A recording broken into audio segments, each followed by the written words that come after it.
Welcome to Shukla study point. आप सभी का स्वागत है आपके अपने YouTube channel Shukla study point में। मैं शिवम शुक्ला आप सभी दोस्तों का हार्दिक स्वागत करता हूं। आज के वीडियो के माध्यम से हम लोग चर्चा करेंगे मानव मूल्य और पर्यावरण अध्ययन से बनने वाले बहुत ही महत्वपूर्ण ऑब्जेक्टिव टाइप के क्वेश्चंस के बारे में, जो बीए, बीएससी, बीकॉम, बीएससी एजी, बीएससी होम साइंस के थर्ड सेमेस्टर में को करिकुलर सब्जेक्ट के रूप में शामिल है। यानी आप बीए में हैं, बीएससी में हैं या बीकॉम में हैं, आप किसी भी एक प्रकार से ग्रेजुएशन लेवल का कोर्स कर रहे हैं, तो आपको को करिकुलर सब्जेक्ट एक पढ़ना पड़ता है। हर सेमेस्टर में अलग अलग को करिकुलर सब्जेक्ट का सिलेबस होता है। जैसे आपने फर्स्ट सेमेस्टर में फूड न्यूट्रिशन एंड हाइजाइन का को करिकुलर का पेपर दिया था ऑब्जेक्टिव टाइप के, ऐसे ही सेकंड सेमेस्टर में आपने फर्स्ट एड एंड हेल्थ का दिया होगा। अब थर्ड सेमेस्टर में आप पहुंचे हैं तो आपको मानव मूल्य और पर्यावरण अध्ययन का पेपर देना होगा, यानी कि human values and environmental studies का पेपर आपको देना होगा। आइए जानने का प्रयास करते हैं कि कौन कौन से प्रश्न जो है लगातार परीक्षा में आते हैं और अब की बार भी पूछे जा सकते हैं। तो ये मॉडल पेपर है 2025 की परीक्षाओं के लिए। तो सभी लोग तैयार हो जाइए। आप बीए में हैं, बीएससी में हैं, बीकॉम में हैं, सभी के लिए लेक्चर है। ऐसे ही और तमाम प्रकार के मॉडल पेपर देखने के लिए और महासंग्राम रिवीजन क्लास देखने के लिए आप शुक्ला स्टडी पॉइंट चैनल को सब्सक्राइब कर दीजिएगा, ठीक है। अब आइए हम एक एक प्रश्नों के उत्तर को जानने का प्रयास करते हैं। बहुत ही महत्वपूर्ण क्वेश्चन हैं जो अब की बार पूछे जा सकते हैं। पहला क्वेश्चन आपकी स्क्रीन पर आ चुका है। भारत में लगभग कितने करोड़ की रिश्वत लोक सेवकों को दी जाती है? यानी जो लोक सेवक होते हैं, पब्लिक जो एक प्रकार से सर्वेंट होते हैं, उनको भारत में कितने करोड़ की रिश्वत जो है, मतलब कि कितने करोड़ रुपए एक प्रकार से, मतलब करोड़ की रिश्वत लोक सेवकों को दी जाती है? प्रश्न ये पूछा गया है ना। बिल्कुल। तो लगभग 20 करोड़ रुपए की रिश्वत जो पब्लिक सर्वेंट होते हैं उनको भारत में मिलती है। यानी कि भ्रष्टाचार जो है अपने उफान पर भारत में है, लेकिन अब धीरे-धीरे उस पर कंट्रोल पाया जा रहा है। आगे देखेंगे, अगला क्वेश्चन आ चुका है। नवयुवकों को सही मार्ग पर अग्रसर करने के लिए कैसी शिक्षा आवश्यक है आज? नैतिक शिक्षा, आध्यात्मिक या धर्मनिरपेक्ष? तो अगर नवयुवकों को सही मार्ग पर लाना है तो ज़रूरी है नैतिक शिक्षा का देना, आध्यात्मिक शिक्षा का भी देना और धर्मनिरपेक्ष शिक्षा का भी देना। ऑप्शन नंबर इसका डी लगा देंगे, उपयुक्त सभी शिक्षा का देना बहुत ज़रूरी है, ठीक है। आगे देखिएगा, अगला क्वेश्चन आ चुका है। जितने भी लोग हमारे साथ जुड़ चुके हैं, फटाफट से वीडियो को लाइक कर दीजिएगा। सभी को good evening all of you. चले, प्रश्न है, भारत में भ्रष्टाचार कहाँ-कहाँ देखने को मिलता है? राजनीति में, नौकरशाही में या पुलिस और मीडिया में या फिर उपरोक्त सभी में? तो आजकल तो भ्रष्टाचार जो है वो हर एक जगह देखने को मिल रहा है। राजनीति, पुलिस, मीडिया, नौकरशाही सभी जगहों पर। ऑप्शन नंबर डी लगा देंगे, उपरोक्त सभी जगहों पर भ्रष्टाचार भारत में देखने को मिल जाता है। अगला क्वेश्चन आ चुका है। सन 2005 में किए गए एक अध्ययन के अनुसार भारत में कितने प्रतिशत भारतीयों को रिश्वत देकर के अपना काम करवाना पड़ता है? बताएं। 60%, 62 या 66 या 64? बताएं। 2005 में एक सर्वेक्षण हुआ था, एक अध्ययन हुआ था। उसके द्वारा एक प्रकार से भारत में कितने परसेंट भारतीयों को रिश्वत देकर के अपना काम करवाना पड़ता है कोई भी काम करवाने के लिए? लगभग 62% ऐसे भारतीय हैं जो कोई भी काम करवाने जाते हैं तो उनको रिश्वत देकर के अपना काम करवाना पड़ता है, ठीक है। बिना रिश्वत के उनका काम नहीं होता। ये 2005 में एक सर्वे हुआ था, उसके अकॉर्डिंग एक प्रकार से डाटा रहा। आगे देखेंगे, अगला क्वेश्चन आपकी स्क्रीन पर आ चुका है। फटाफट से आप देखेंगे, प्रश्न है, भारत में सबसे सामान्य भ्रष्टाचार का स्वरूप क्या है? देखिए, रिश्वत, भाई भतीजावाद या कमीशन खोरी या फिर उपरोक्त सभी? तो भारत में सबसे सामान्य भ्रष्टाचार का जो स्वरूप है, ये एक प्रकार से कमीशन खोरी जो होता है, ये सामान्य सी बात है। कमीशन सभी लोग एक प्रकार से कोई काम करवाने के लिए कमीशन ले लेते हैं।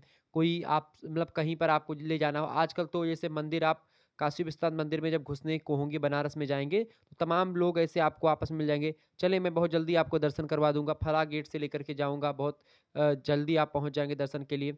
और जब दर्शन वर्शन करवा करके आपसे लाएंगे तो 500 या 200 रुपये आपसे ले लेंगे, ठीक है।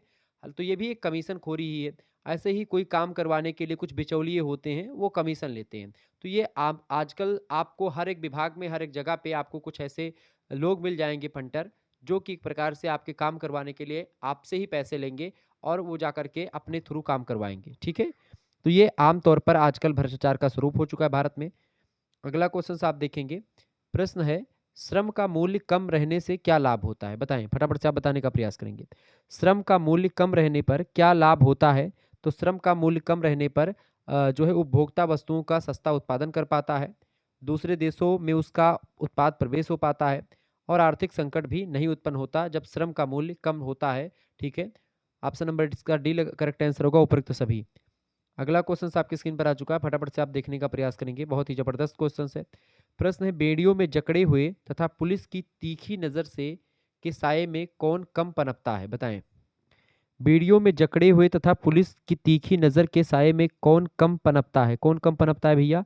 देखिए शोध, अध्ययन और व्यापार तीनों जो है, अगर यहाँ पर बेड़ियों में जकड़े हुए तथा पुलिस की तीखी नज़र के साये में, ये सब एक प्रकार से कम पनप पाते हैं। ये बात आप ध्यान रखेंगे। आगे देखते हैं, अगला क्वेश्चन आपकी स्क्रीन पर आ चुका है। गांधी के अनुसार अहिंसा के सार्वभौमिक मानवीय मूल्य को कितने स्तरों में विभाजित किया जा सकता है, या किन स्तरों में विभाजित आप कर सकते हैं, फटाफट से आप बताने का प्रयास करेंगे। बढ़िया प्रश्न है। महात्मा गांधी जी के अनुसार अहिंसा के सार्वभौमिक यानी यूनिवर्सल जो ह्यूमन वैल्यूज हैं, मानवीय मूल्य हैं, उनको आप बांट सकते हैं जो है अंतर्राष्ट्रीय स्तर पर भी, व्यक्तिगत मूल्य और राष्ट्रीय मूल्य, तीनों स्तर पर। ऑप्शन नंबर डी लगा देंगे, उपयुक्त सभी स्तरों पर। प्रश्न बढ़िया परीक्षा में पूछा गया पिछले वर्ष। अगला प्रश्न है, गांधी जी का स्वराज से क्या तात्पर्य है, यानी गांधी जी जो स्वराज की बात करते थे इसका मतलब क्या था। गांधी जी के स्वराज से मतलब है देशवासियों के लिए स्वतंत्रता। ऑप्शन नंबर इसका बी करेक्ट आंसर हो जाएगा। अगला क्वेश्चन है, अब्दुल कलाम, श्री एपीजे अब्दुल कलाम, इनका पूरा नाम 2002 से 2007 तक भारत के क्या रहे, मतलब राष्ट्रपति तो रहे लेकिन चौथे नंबर के, तो ये 11वें नंबर के राष्ट्रपति रहे। ऑप्शन नंबर इसका डी करेक्ट आंसर होगा। अगला क्वेश्चन है, इंटरनेट पर वस्तुएं खरीदने और बेचने को क्या नाम दिया जाता है। 2024 में क्वेश्चन पे पूछा गया था, लगातार परीक्षा में आ सकता है ये प्रश्न। तो इंटरनेट पर खरीदने तथा बेचने को क्या नाम, अगर वस्तुएं आप खरीदते हैं इंटरनेट पर या बेचते हैं तो उसको क्या बोलते हैं, उसको बोलते हैं इंटरनेट खरीदारी। ऑप्शन नंबर इसका सी करेक्ट आंसर होगा। अगला क्वेश्चन आ चुका है, रिश्वत अधिनियम 2010 के अंतर्गत यह एक अपराध है क्या। तो रिश्वत या प्रस्ताव देना जो है, किसी को रिश्वत देना, ये एक प्रकार से क्या है, एक अपराध घोषित कर दिया गया 2010 में। अगला क्वेश्चन है, हमारी सभ्यता की विरासत और मूल्य प्रणाली पर व्याख्यान दिए जाने वाली सभाओं को किसकी रक्षा, मतलब किसकी कक्षा कहा जा सकता है।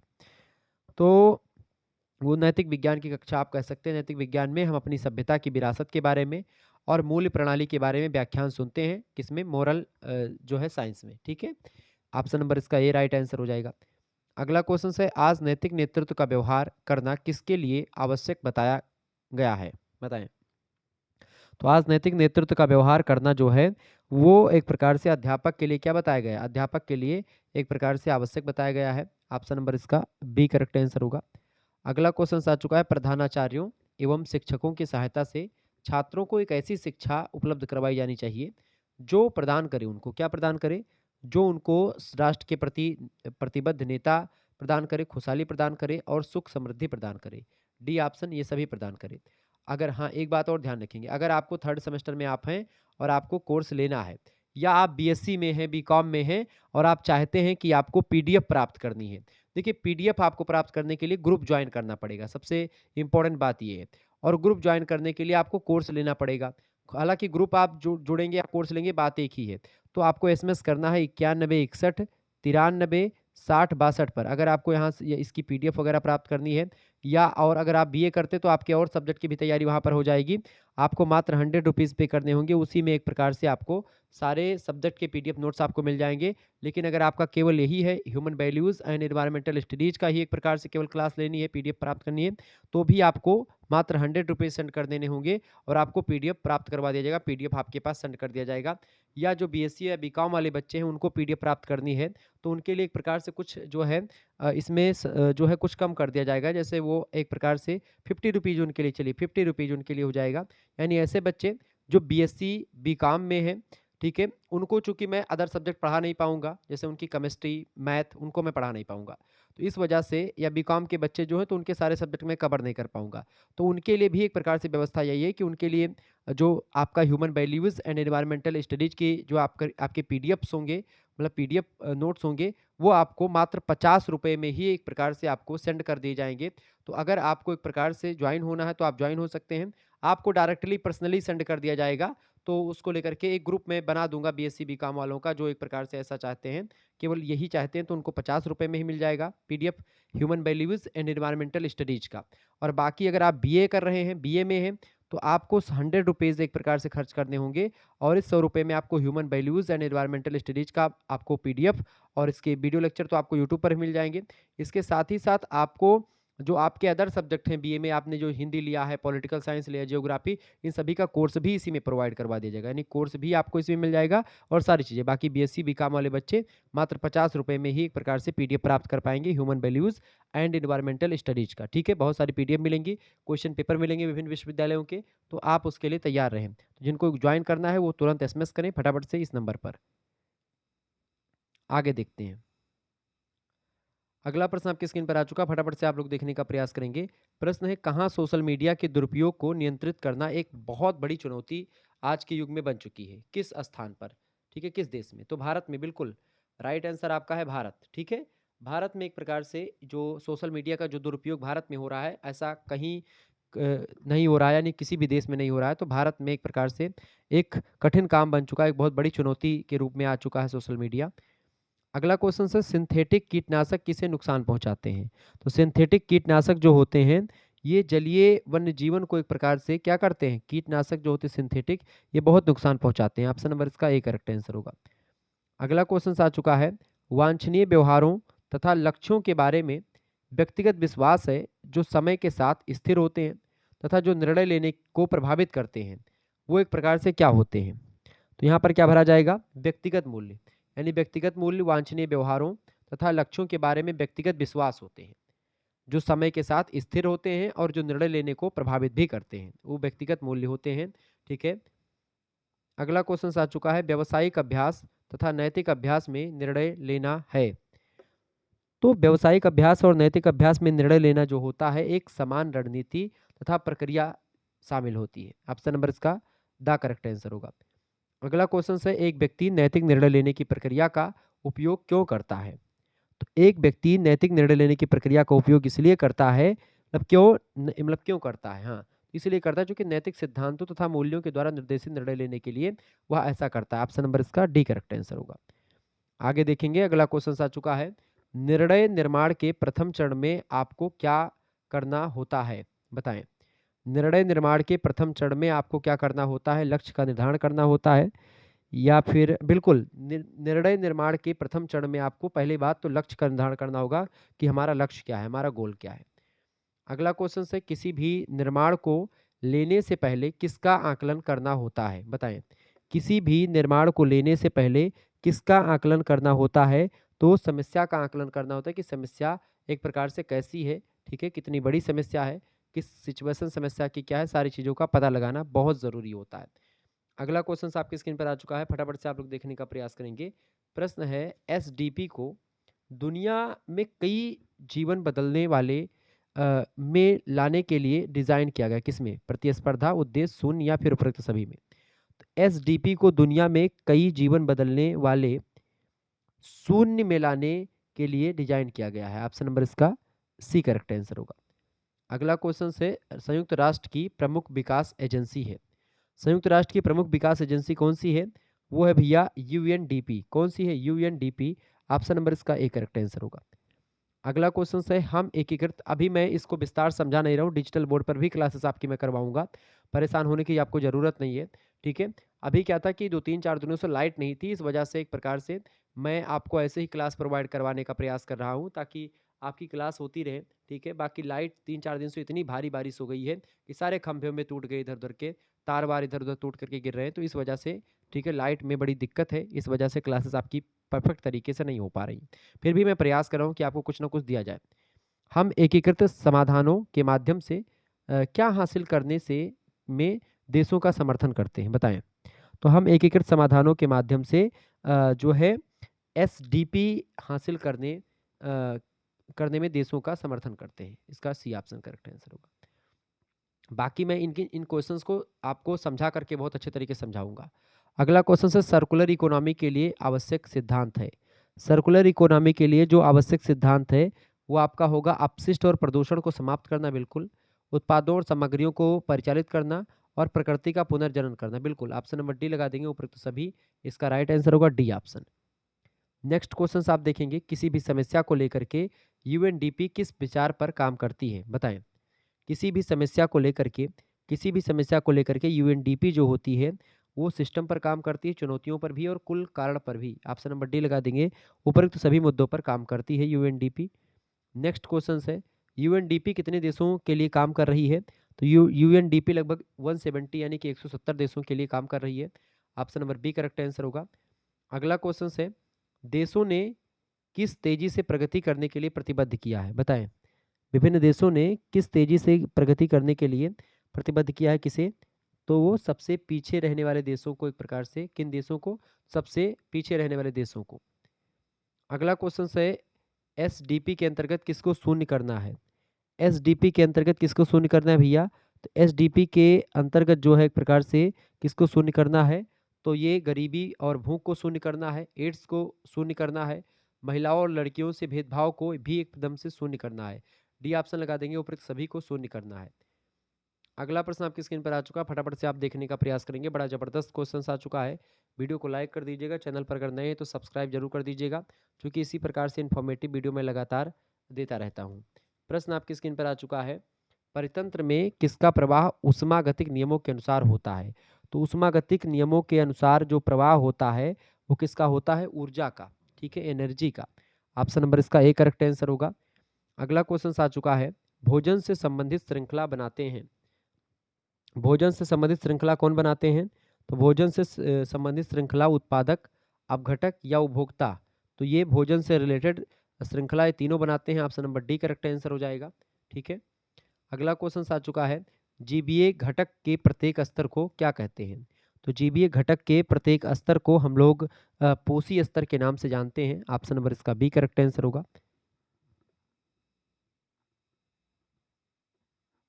नेक्स्ट क्वेश्चन आ चुका है, किसकी मात्रा पर परितंत्र के सभी जीव डिपेंड होते हैं, निर्भर करते हैं? तो किसकी मात्रा पर भैया? तो ऊर्जा की मात्रा पर ही सभी जीव जो होते परितंत्र के वो डिपेंडेंट होते हैं, निर्भर होते ऊर्जा पर। ऑप्शन नंबर इसका सी करेक्ट आंसर होगा। अगला क्वेश्चन से, भोजन प्राप्त करने की विधियों के आधार पर भोजन को कितने भागों में बांटा जा सकता है? तो भोजन प्राप्त करने की विधियों के आधार पर भोजन को आप बांट सकते हैं दो प्रकार से। ऑप्शन नंबर इसका ए करेक्ट आंसर होगा। नेक्स्ट क्वेश्चन है, जीव अपना भोजन स्वयं बनाते हैं, उनको क्या कहते हैं? बताएं। तो होते हैं स्वयं पोषी जीव, जो अपना भोजन स्वयं बनाते हैं। ऑप्शन नंबर इसका सी करेक्ट आंसर होगा। परपोषी वही जीव होते हैं जो दूसरों पर डिपेंड होते हैं। मांसाहारी जो एक प्रकार से दूसरे जीवों को खाते हैं। शाकाहारी जो पादपों को खाते हैं, ठीक है। पादप माने जो पेड़ पौधे की पत्तियां या फिर एक प्रकार से जो हम लोग हैं जैसे रोटी चावल ये सब खाते वाले। मृतोपजीवी जीवों को क्या कहते हैं? तो मृतोपजीवी जो जीव होते हैं वो एक प्रकार से अपघटक कहे जाते हैं। क्या कहे जाते हैं? अपघटक कहे जाते हैं। ऑप्शन नंबर इसका द करेक्ट आंसर होगा।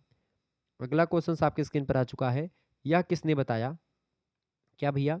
यह किसने बताया कि एक आहार श्रृंखला में 5 या 6 से अधिक कड़ियां यानी श्रृंखलाएं नहीं होती? तो किसने बताया भैया? इसको बताया था एल्टन नाम के एक विद्वान थे, उन्होंने बताया था कि एक आहार श्रृंखला जो होती है, एक फूड चेन जो होता है, उसमें 5 या 6 से अधिक श्रृंखलाएं नहीं होती। बिल्कुल सही कहा था। अगला क्वेश्चन है, ऊर्जा का प्रमुख स्रोत है। ऊर्जा का प्रमुख स्रोत क्या है भैया? सौर ऊर्जा, ये ऊर्जा का प्रमुख स्रोत है, ठीक है। ऑप्शन नंबर इसका सी करेक्ट आंसर होगा। बहुत ही जबरदस्त क्वेश्चन है, परीक्षा में कई बार आया है ये वाला। अगला क्वेश्चन है, कौन सी धारणाएं पर्यावरण से संचालित होती हैं? अच्छा, एक बात और ध्यान रखेंगे, हमारा एक चैनल है दूसरा, उसका नाम है को करिकुलर मास्टर। आप उसको सब्सक्राइब कर लीजिएगा। वहाँ पर जो है मानव मूल्य और पर्यावरण से अध्ययन से रिलेटेड आपको बहुत सारी वीडियोस लगातार मिलेंगी, और आने वाले समय में वहाँ पर लाइव क्लासेस के माध्यम से आपको बहुत सारी वीडियोस मिलने वाली है, ठीक है। डायरेक्ट लाइव क्लास होगी जिसमें आप तमाम प्रकार के क्वेश्चंस भी पुटअप कर पाएंगे, और क्लास लगातार चलती रहेगी। आपके कमेंट्स वगैरह भी पढ़े जाएंगे, सारी चीज़ें होंगी, ठीक है। तो परेशान ना हो, बस उसकी तैयारी हो रही जल्दी, और आपके लिए बहुत ही विधिवत करने वाले हैं आपकी बार, तो बिल्कुल टेंशन ना लें आप सभी लोग। कौन सी धारणाएं पर्यावरण से संचालित होती हैं? बताएं। तो कौन सी धारणाएं होती हैं भैया? मनुष्यों के उद्यम बिल्कुल पर्यावरण से संचालित होते हैं। जीवों के स्थानांतरण और उपकरण आदर्श, ये सब। ऑप्शन नंबर इसका डी करेक्ट आंसर होगा। अगला क्वेश्चन आप देख लीजिएगा। अगला प्रश्न आपकी स्क्रीन पर आ चुका है, फटाफट से आप देखेंगे। धर्म, रीति रिवाज, परंपराओं और रूढ़ियों में भी डैश की छाप देखी जाती है, किसकी? तो धर्म, रीति रिवाज, परंपराओं और रूढ़ियों में किसकी छाप देखी जाती है? पर्यावरण की छाप देखी जा सकती है, पर्यावरण की। ऑप्शन नंबर इसका ए करेक्ट आंसर होगा। अगला क्वेश्चन से, वायु में कौन कौन सी गैसों का मिश्रण होता है? वायु में बेसिकली आप देखेंगे कई गैसों का मिश्रण होता है, जिसमें oxygen, nitrogen, argon argon carbon dioxide, hydrogen, helium, ozone, ऐसे तमाम प्रकार की गैसों का मिश्रण होता है वायु। Option number D correct answer होगा, जिसमें सबसे ज़्यादा जो है 78% नाइट्रोजन, 21% ऑक्सीजन, फिर इसके बाद में कार्बन डाइऑक्साइड, फिर हाइड्रोजन, इस तरीके की गैसें विद्यमान होती हैं, ठीक है। ये ये बात आप ध्यान रखेंगे। आगे बढ़ते हैं और भी चीज़ों को जानने का प्रयास करते हैं। फटाफट से एक बार वीडियो को लाइक कर दीजिएगा। चैनल पर अगर नए हैं तो सब्सक्राइब जरूर कर दीजिएगा। इसी प्रकार से इन्फॉर्मेटिव वीडियो मैं लगातार देता रहता हूँ। अगला क्वेश्चन आ चुका है, पुस्तक पर्यावरणीय गुणवत्ता का भूगोल किसने लिखी है, बताएं। पुस्तक है पर्यावरणीय भूगोल, मतलब पर्यावरणीय गुणवत्ता का भूगोल। इस पुस्तक के लेखक हैं Kobin R Kops. Kobin R Kops option number A में दिए हैं, करेक्ट आंसर हो जाएंगे। फटाफट से आप लोग लगा दीजिएगा ए ऑप्शन। नेक्स्ट क्वेश्चन, भौतिक पर्यावरण के अंतर्गत आते हैं। भौतिक पर्यावरण के अंतर्गत कौन आते हैं भाई? भौतिक पर्यावरण के अंतर्गत वायु, जल, खाद्य पदार्थ, भूमि, ध्वनि, ऊष्मा, प्रकाश, नदी, पर्वत, खनिज पदार्थ और रेडिएशन, ये सब एक प्रकार से भौतिक पर्यावरण के अंतर्गत आते हैं। अभौतिक पर्यावरण क्या है? अभौतिक पर्यावरण को आप जो है एक प्रकार से जैविक पर्यावरण भी कहते हैं, क्योंकि जिस जीव जंतु, मतलब जो जीव जंतु होते हैं, मनुष्य होते हैं, और जो ऐसे मतलब पेड़ पौधे होते हैं, पादप होते हैं, वनस्पतियां होती हैं, वो सब आपके अभौतिक पर्यावरण या जैविक पर्यावरण के उदाहरण है। भौतिक पर्यावरण को अजैविक पर्यावरण भी कहते हैं, क्योंकि जिसमें जीव नहीं रहते, जैसे नदी, पर्वत, खनिज पदार्थ, रेडिएशन, वायु, जल, ठीक है, भूमि, ध्वनि, ऊष्मा, प्रकाश, ये सब भौतिक हैं या अजैविक हैं। ठीक है। अगला क्वेश्चन, सार्वभौम में यानी यूनिवर्स में वह अवयव है जो मानव के इर्द गिर्द रहता है, कौन? तो सार्वभौम में जो जैविक पर्यावरण होता है वो वह अवयव है जो मानव के इर्द गिर्द रहता है। बिल्कुल ए ऑप्शन करेक्ट आंसर होगा। अगला क्वेश्चन से, घटक एवं सहयोगी है। घटक एवं सहयोगी जीव जंतु और वनस्पति जो हैं ये सहयोगी हैं, ठीक, घटक और सहयोगी हैं। अगला क्वेश्चन आ चुका है, मनुष्य किसके साथ अंतः संबंध तथा सामंजस्यता बनाने की कोशिश करता है? तो मनुष्य जो है वो जैविक अवयवों के साथ एक प्रकार से सामंजस्यता और अंतः संबंध बनाने की कोशिश करता है। ऑप्शन नंबर इसका सी करेक्ट आंसर होगा। अगला क्वेश्चन आपकी स्क्रीन पर आ चुका। वैसे तो यहाँ पर पर्यावरण और जलवायु सभी से रिलेटेड होगा, हालांकि यहाँ पर जलवायु जो होगी वो एक प्रकार से बदलती है, तो उसको आप काट दें, ठीक है। यहाँ पर जैविक अवयव ज़्यादा बेटर होगा, सी ऑप्शन। अगला क्वेश्चन है, पृथ्वी पर जीवन बनाने वाली परत। पृथ्वी पर जीवन बनाने वाली परत को एक प्रकार से हम क्या बोलते हैं? जैव मंडल के नाम से जानते हैं। Option number B correct answer होगा। अगला क्वेश्चन है और लास्ट क्वेश्चन है, प्रश्न है कि सभी पौधों और जीवों का जीवन पाया जाता है। सभी पौधों और जीवों का जीवन जो पाया जाता है वो जैव मंडल में पाया जाता है। ऑप्शन नंबर इसका ए करेक्ट आंसर हो जाएगा, ध्यान रखेंगे। ऐसे ही और इन्फॉर्मेटिव वीडियो देखने के लिए आप शुक्ला स्टडी पॉइंट चैनल को सब्सक्राइब कर लीजिएगा, और को करिकुलर मास्टर नाम का जो दूसरा चैनल है हमारा उसको भी सब्सक्राइब कर लीजिएगा। कौन सा चैनल है? को करिकुलर मास्टर नाम से, ठीक है, को करिकुलर मास्टर। बाकी आप अभी इस चैनल पर आप देखे होंगे शिक्षा शास्त्र का मैंने लेक्चर दिया है, इंपॉर्टेंट टॉपिक का प्रयोजनवाद, जिसमें मैंने पढ़ाया है। तो आप इस लेक्चर को भी सब्सक्राइब कर मतलब इस वीडियो को भी देख लीजिएगा। ऐसे ही इंफॉर्मेटिव टॉपिक मतलब इंपॉर्टेंट टॉपिक जो होंगे उनकी भी लेक्चर्स आपके लिए लगातार मैं लाता रहूँगा। धन्यवाद, मिलते हैं फिर नेक्स्ट वीडियो में। बहुत बहुत धन्यवाद।